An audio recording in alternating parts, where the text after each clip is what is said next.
All right, the next speaker is a radio host. He's got I forgot the exact number, but he'll repeat it for you. Millions and millions of listeners in Canada and the US. And the radio station that he's hosting is called Free Domain Radio.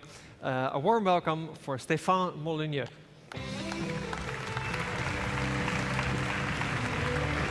Thank you. Thank you.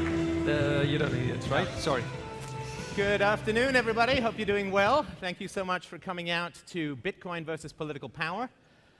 I have a technology background, which is probably why I managed to slip into the conference. I was an entrepreneur for about 15 or so years in the high-tech field, and then I got bitten by the philosophy bug. I studied philosophy at a graduate level in Canada, and I ended up running the show. We have about 65 million downloads. I've been on TV. I speak all over the world. And since about 2011, I've been really talking up Bitcoin. Now, just curious, how many people have Bitcoins? I don't mean on them. I'm just curious how many people have Bitcoins. OK, good. Good for you. How many people are interested in getting Bitcoins? Not that I have any on me to provide, but OK, good.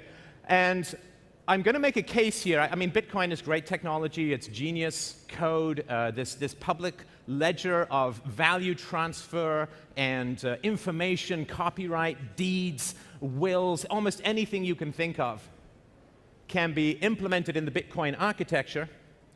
It is one of the greatest innovations, I think, in human history. It's a lot to say, but I'll hopefully make the case here. And one of the things it has the power to do is to limit the seemingly endless growth of political power that literally appears to be eating up the world, eating up the next generation. The unfunded liabilities of the US government are estimated at over $100 trillion. That's on a GDP of 15 trillion. Can't possibly pay it. Even here in the Netherlands, unfunded liabilities, the Social Security, pensions, all the stuff the government has promised to pay for but has no cash to pay for is 522% of GDP. That's not good. That's not good at all. And there's a reason why that has occurred. And the reason is because governments can print any money that they want. That's their business plan. I've got a bank account, I've got a keyboard, I'm going to type some numbers in. Look, I'm a business genius. That's what they're doing, and that takes away power from the people. A study just came out yesterday from Princeton and Northwestern University that proves, I think, what we all feel instinctively to be true. They did a study in America, and they said, what are the political beliefs or preferences of the American population? And what has the government done? Was it this close? It was not. This. They couldn't, it was like watching a guy tell you how big the fish was he caught in Narnia. They couldn't find a further gap. Now, business interests, financial interests, they had the ear of the government. The people did not. It's an oligopoly. It's a plutocracy. We all know this to be true. And I'm going to argue that it is fiat currency that enables that in the government, and it is Bitcoin that can stop it, and stop a lot more besides. 2,500 years ago, Aristotle, known as a very smart cookie, defined money as having four characteristics. It had to be portable, right? Lead coin, right? Can't do that. It had to be long-lasting and to not fade away, not lose its value. It had to be divisible, right? You can cut it up, reassemble it. And it had to have intrinsic value. And its most important intrinsic value was that it was limited. Limited. Now, I'm sure you guys know, what was the original money back in the day? Solid gold. That's right. Not just a great TV show, but a very, very fine basis for currency. Of course, nobody under 40 knows that reference. Okay, never mind. So, gold has those properties. It lasts long, you can slice it up, it retains its value, you can reassemble it, and it has intrinsic value because people like it. It's shiny, it's pretty, and all that. So Bitcoin, of course, lasts. It's digital. Bitcoin is divisible, right? There will be 21 million Bitcoins. They could be divided by 100 million each into these Satoshis. And I think that's about as many pennies as there are in the world economy, so we're not going to run out of money anytime soon. And it is limited. And I know this sounds like very abstract, maybe even annoying intellectual economic abstractions, but the limits of money, the limiting of money, is the limiting of political power. We have these governments, and we believe that they're necessary, but they are considered to be great servants and terrible masters.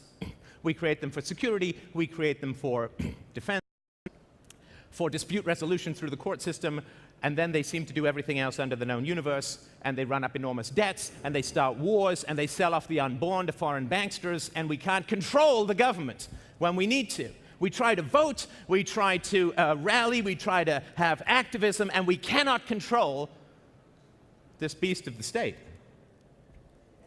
Anybody know how many Occupy Wall Street protesters ended up in jail? Anyone know that number? About 2,500. 2,500. The bankers in the United States are estimated, if you take out some of the government spending that's tried to remediate the damage, estimated to have destroyed about 40% of America's wealth.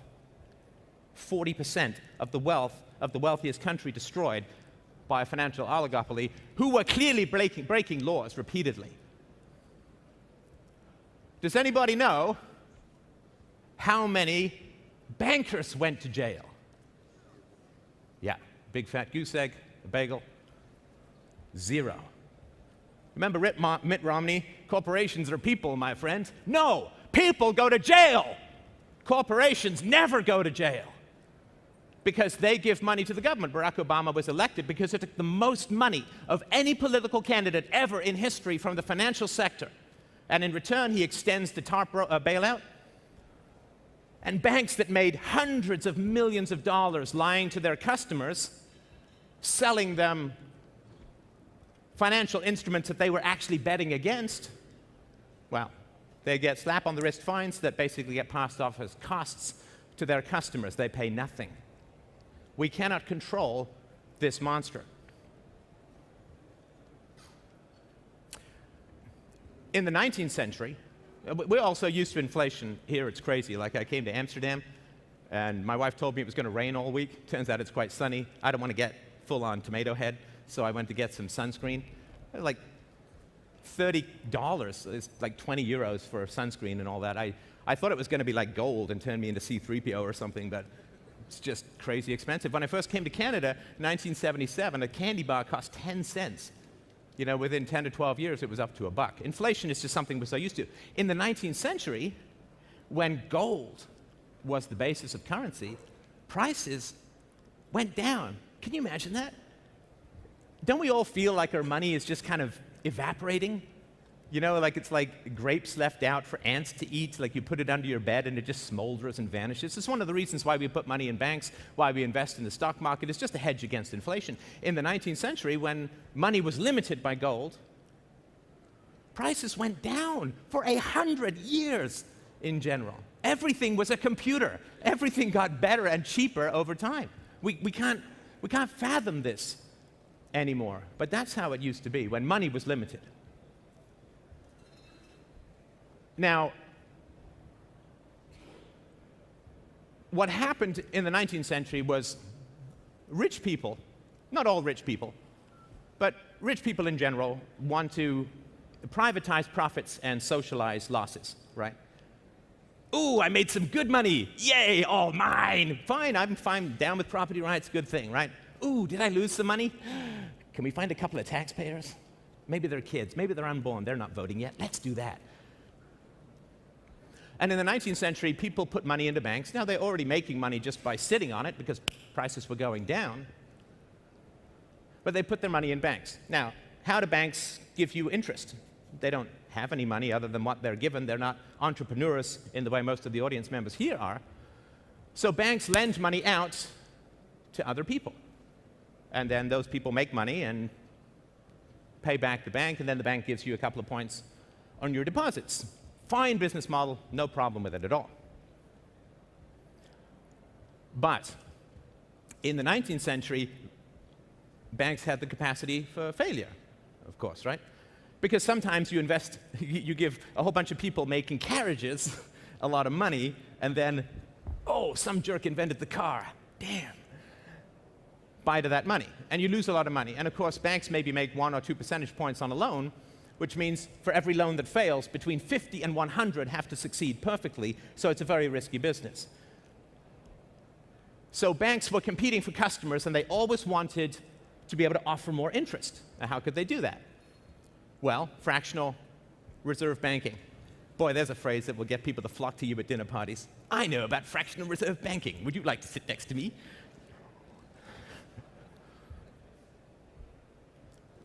So the banks wanted to offer more interest, so they had to lend out multiples. Right? They got a ton of gold, they lend out 5 tons worth of money to people.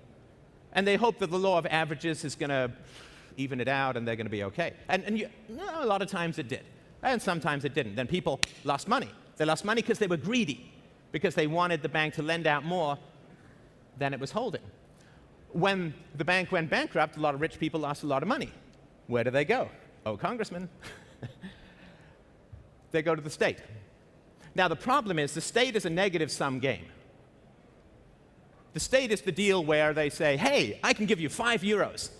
And people are like, hey, I like euros, I'll take that. And they say, well, to give you the 5 euros, I need to tax you 10 euros first, if that's all right. And then people say, I think that deal just got away from me. I don't feel like that's going to work that well. Because, you know, you're going to give someone $100, you go tax people $1 each, 100 people, you got to go pick up that money, and people aren't going to comply. You got to have a court system, collection, IRS, all that. So it's a negative-sum game. Some people think it's worth it. That's perhaps a conversation for another time. I'll be at the Q&A session afterwards. But it is a negative-sum game. So if a bunch of rich people come to you and say, my bank went bust, give me some money, well, you got to go and raise taxes on a bunch of people.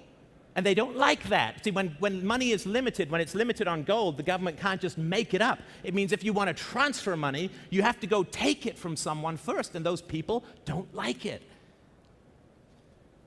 And so governments are always trying to, and rich people are always trying to break out of limited money, to get out of this little cage of limited money. And freedom for the government is enslavement for the people. We're talking about power to the people at this conference. When the government is free, the people are enslaved. When the government is contained, then the people are free. And when the government can print all the money that it wants, and when the government can create, in Canada there's a province, it has 75-year bonds, right? Which means, give me money now, and in 75 years, someone will pay it back. I mean, there's no conceivable way that that could be considered just or fair or democratic. These people aren't even born yet, and you're taxing them. Picking the pocket of a fetus takes some pretty nimble fingers, but they can do it with fiat currency. To limit money is to limit political power. So, prior to the First World War, Federal Reserve was created in America with the capacity to create money, which is, well, technically called counterfeiting, but in the annals of government, it's sound fiscal policy. And during the First World War, which everyone started late in the summer and everyone expected it to be over by Christmas. Why? Because that's all the money they had. War is ferociously expensive.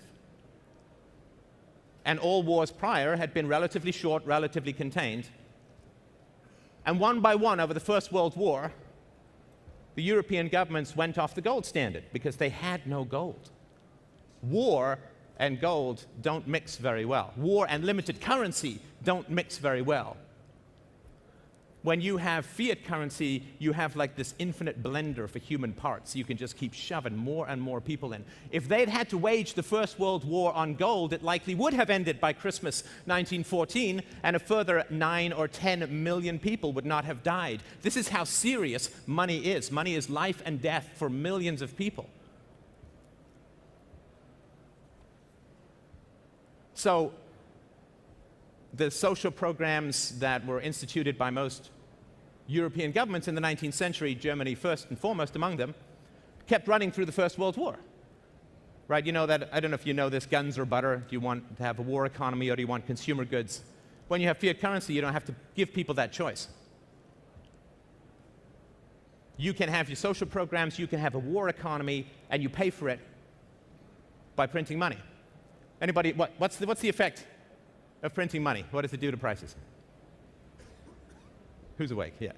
It goes up. Yeah, they go up. Inflation, technically, according to the Austrian economists, who I'd really recommend you look into, inflation is an inflation of the money supply. The price that goes up is just an effect of the inflation. First World War, they kept the social programs going while running unsustainable wars, and they had to go off the gold standard. The First World War did not need to be fought. The economic disasters that followed the uncoupling of money from gold are still being felt. 1971, in America, Lyndon Johnson's Great Society social programs were underway, costing billions and billions of dollars, fighting a war in Vietnam, which, like the First World War, did not need to be fought. Did they go to the people and say, we need money for the war, we're going to have to shut down all this other stuff? No. They went off the gold standard, just like the European nations had done through the First World War. They go off the gold standard so they don't have to ask you to choose between food and death, between life and murder, between guns and butter. Taxes in America have not been raised. They're waging a war on terror. Throughout all of human history, 174,000 tons of gold has been mined and refined. 174, just think 174. The war on terror cost 291,000 tons of gold.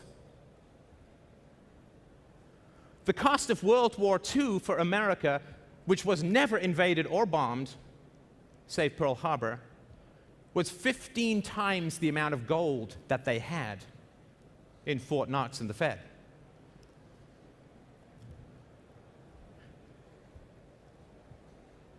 In terms of bitcoins, the war on terror costs 500 times more bitcoins than will ever be mined, and about 1,100 times more than is currently available. How is this possible? How is it possible to wage these astoundingly destructive wars with the deaths of over 1 million Iraqis and the displacements of 1.5 million Iraqis? And in Fallujah, the genetic damage to the population as the result of these hellacious weapons is so bad that anthropologists and geneticists estimate that the population of Fallujah has been genetically destroyed for at least a generation. How is it possible? It's possible because money is unlimited. It's possible because not more than 1 in 1,000 or 10,000 people know that they lost their house because they cheered the war. They don't know that. They can't trace that. They're certainly not educated about that. Why would you educate people about that if you want all the evils of warmongering political power? So when governments can print money, they don't have to ask the people to make rational decisions or to balance things, right? The basis of economics. All human desires are infinite. All resources are finite. But with the magic of the printing press, with the magic of typing whatever you want into your own bank account, you go into this crazy psychotic world of limitless capacity for destruction and debt. So if in 2003, the American government had gone to its population and said, hey, that's Saddam, bad guy, right? Bad guy. I think we're all in agreement on that. Very bad guy. Would be nice if they hadn't armed him before, but bad guy. Why don't we go to war? People say, I'm not sure about that. They say, well, that'll be $75,000 per household. Please and thank you very much. How many warmongers would be left? Oh, really? 75,000? No, that's okay. Blessed are the peacemakers. Let's find another route. The TARP bailout for the banks. Hey, do you feel like bailing out Daddy Warbucks and his gold monocle? Would that be fun for you? Great. $2,200 per person. $4,400 for every working person. Want to send that money to us? Really? No, I don't think so. But they can just keep doing things without referring to the will of the people because they didn't invent the photocopier, but they sure know how to use it. The government has no money of its own. Bitcoin is intrinsically limited. You can't make a Bitcoin. You can mine it, and the government can't print a Bitcoin. The government in a Bitcoin currency universe has to actually go to the people and ask them what they want. The government will actually have to do what it claims it does: serve the people. Ask the people, not with votes. Votes. You only ever get to vote for people who've already been bought and paid for. Who's up there on the podium in the presidential debates, whether you go to Europe or to America or South America or China, anywhere? The only people who are up there are people who've got enough money to run, and where are they getting the money from? They're getting the money from special interests at your expense. This is not a theory. I mean, this is fairly well documented. If we have a Bitcoin universe, you don't get to print money for war. You don't get to print money for a prison industrial complex. You don't get to print money for a war on drugs. You have to ask the people. War on drugs in America costs hundreds of billions of dollars a year. At the most conservative estimate, hundreds of billions of dollars a year. How many people, if their moral outrage against drug use, ooh, that's bad vegetation, if their moral outrage was not subsidized by money printing and they had to pay the bill themselves, how many of them would find tolerance for people who like Pink Floyd? I think they would be all right with that.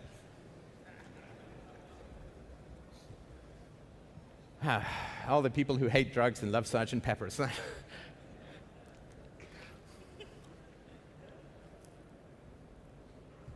So Bitcoin gives us an opportunity to reclaim the power of the people to say yes or no to what the government claims that it wants to do. Because there's this weird thing that happens in society. There's something that's happening that's cool, and then people say, well, the government can make it better. And they say, okay, well, the government will make it better, or let's have the government add to it. And then what happens is, boink, you get over to this place where suddenly the government has to do it. And then suddenly it's like only the government can do it. And this is how we think about currency now. It has to be government. Why? It's a complete anomaly. The last time the government had this much power over currency was in the waning days of the Roman Empire, when they inflated the currency so much that the gold coins only had 2 or 3% of gold left in at the end. And they were trying to pay all their mercenaries with this crap gold, and the mercenaries said, this stuff is crap. We're coming to Rome to get the gold. They killed the Roman economy, depopulated Rome from like 1.5 million people to 17,000 people in a year or two, and that was it for civilization for quite some time. When you give governments the power to control the money supply, it grows like a tumor until it extinguishes society itself. I really urge you to consider it to be that important. With Bitcoin, you can't steal it. Well, if you leave your wallet on a park bench, it can be stolen. But with any rudimentary security, you can't have your Bitcoin stolen. I was just speaking at a conference in Texas. I met some vendors who are integrating something so that if anybody tries to get a Bitcoin out of your wallet, it sends you a text message to your cell phone, you enter a PIN, and you approve the transfer. Solved. Can't steal the Bitcoins now. But that happens anywhere and everywhere. There is going to be enormous amounts of resistance to the adoption of Bitcoin, but I really believe that it is about the most peaceful revolution that we can have in this world. It's been called the Internet of Money, in that it's a protocol and you can program around it, you can build anything on top of it, which the community, thousands of developers are currently doing. But it's better than the internet. Well, there's a non-controversial statement. It's better than the internet because the internet has not slowed the growth of governments around the world. The internet has not saved the next generation from the endless gutter hole of debt. Information empowers the people, but not with regards to political power. Political power is a monopoly of the initiation of force in a geographical area. Information don't stop bullets. But when you don't have money to fund bullets, the bullets stop. War, surveillance, as the lady was talking about before, debt, the growing fascism that is occurring throughout the Western world is all predicated on money. Imagine a football game where every time you cheered, you were charged €5. How loud is that game going to be? Very quiet. Imagine if our primitive reptile bloodlust brain, which we all have, nothing wrong with it. Imagine if our primitive bloodlust, us versus them, tribal, base of the skull meat brain was provoked with an enemy. Those guys are bad, they're coming to get us. We don't want the smoking gun to be in the form of a mushroom cloud. What stops that brain from cheering war? Cost. Cost stops us.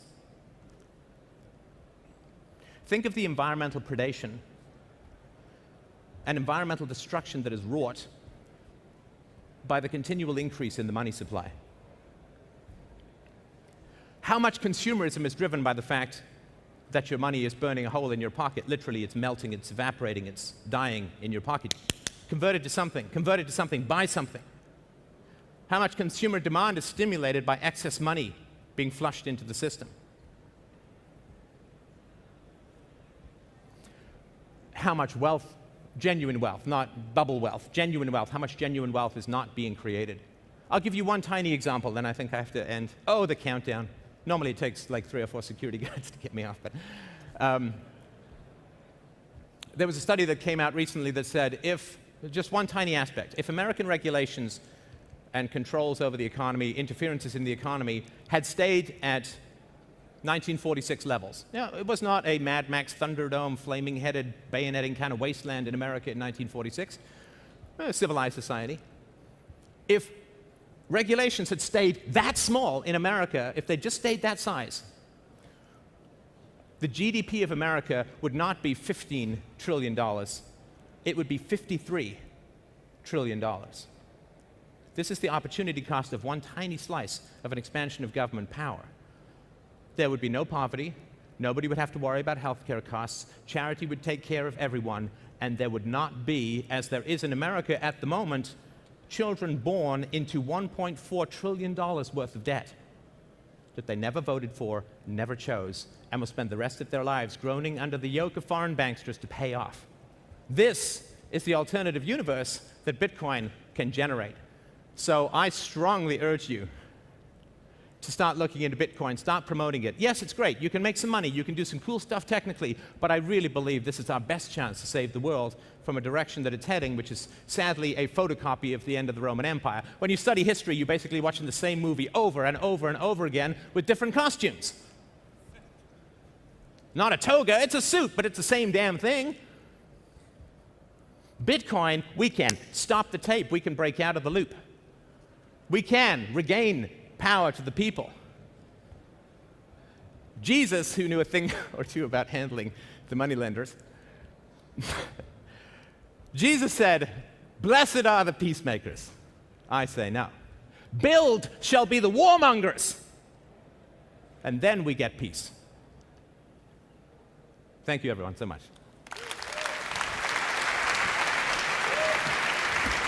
Thank you. Thanks.